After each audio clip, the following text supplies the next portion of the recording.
This is the club's 20-inch dive.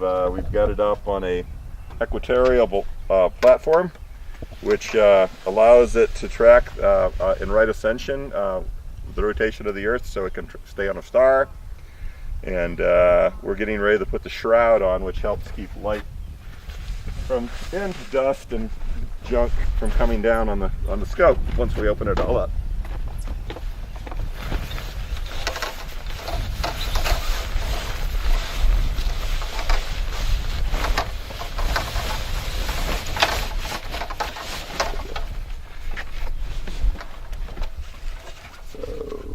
Decided that's going down that way, right?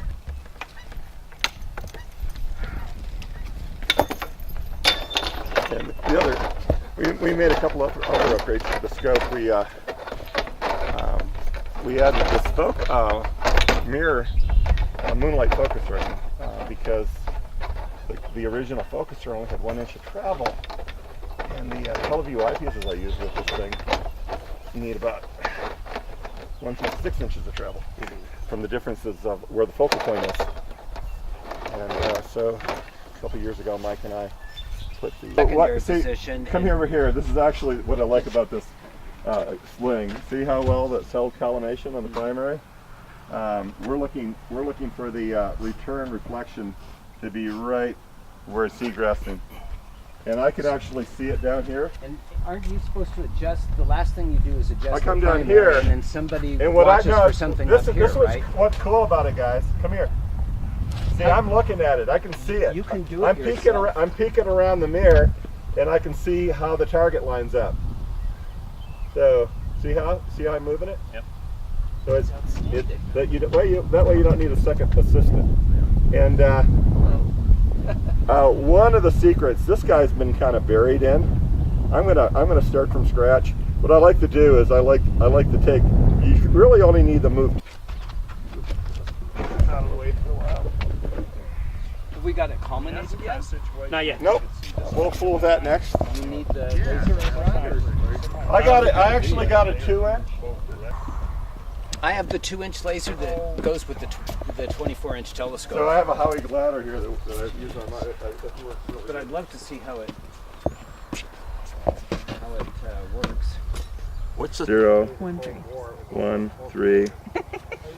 Enter. That's real intuitive, isn't And it? to find it is that? west, Uh-huh. which is good, and it's 39.23. How close are we? 39.15, 57. 39, 1, 5, 5, 7. Enter. Okay. North. That So should that do ought it. to be enough. So she likes to mouth off. She sounds pretty John, cool can I like get you to say your name and your equipment? Right. Oh, my name is John Goschel, and I have a Celestron 9 1/4 inch reflector telescope with a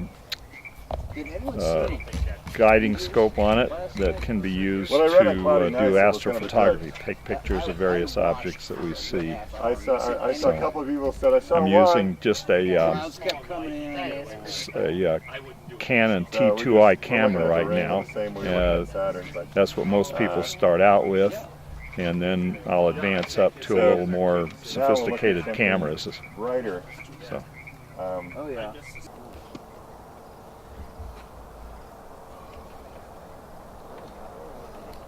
This is an iPad, Sky Safari, which is awesome. It's so far down. It's one of the best. They're very. I have a little problem with cable. Normally I have to set up so wherever the scope goes, there's a full line. Shows people. M13s. My wife got me one for my birthday, and I really. There's two ways. One is the continuously adaptable. Some of them slip, and this one I've heard is that. a little tweakier, but it won't fall once you put it in place. Right. It's not moving. Yeah, that's Once you're in, you're in.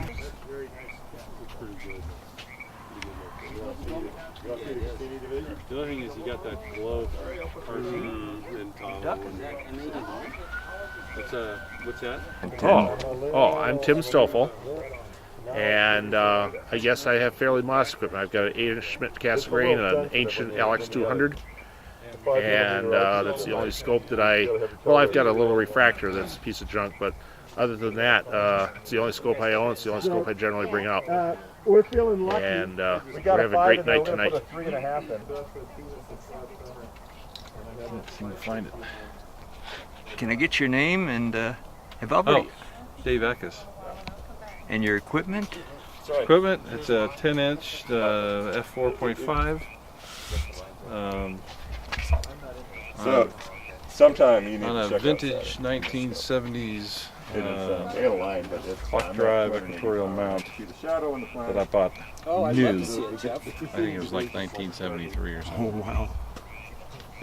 My name is Gigi, and I am learning astrophotography. I've got a Canon DSLR here on a 65mm apochromatic scope, and my new Celestron AVX mount. Let's just see if I can get anything in the camera, because I've got to learn how to use it. And so I'm going to have some fun just learning how to take images. It's on. You got to repeat all over again. Your Oh name God, I'm Keith, and your scope. and it's an 8-inch Doddsonian. It belongs to the club. They loaned it to me. I've been using it for a couple of months now, 2 months ago, I could see details. and it's great for looking at the planets, and can see some globular clusters, and that's about it. Maybe some of the brighter nebula like Orion, but to see any fainter objects, you need a bigger or more powerful telescope. Thank you. Oh, there's a pianist by the name of Hyperion Knight, and when he was here taping his show last July, he was really interested in the astronomical events going on around here. He almost came out one night to one of the star parties at Redfield campus. Oh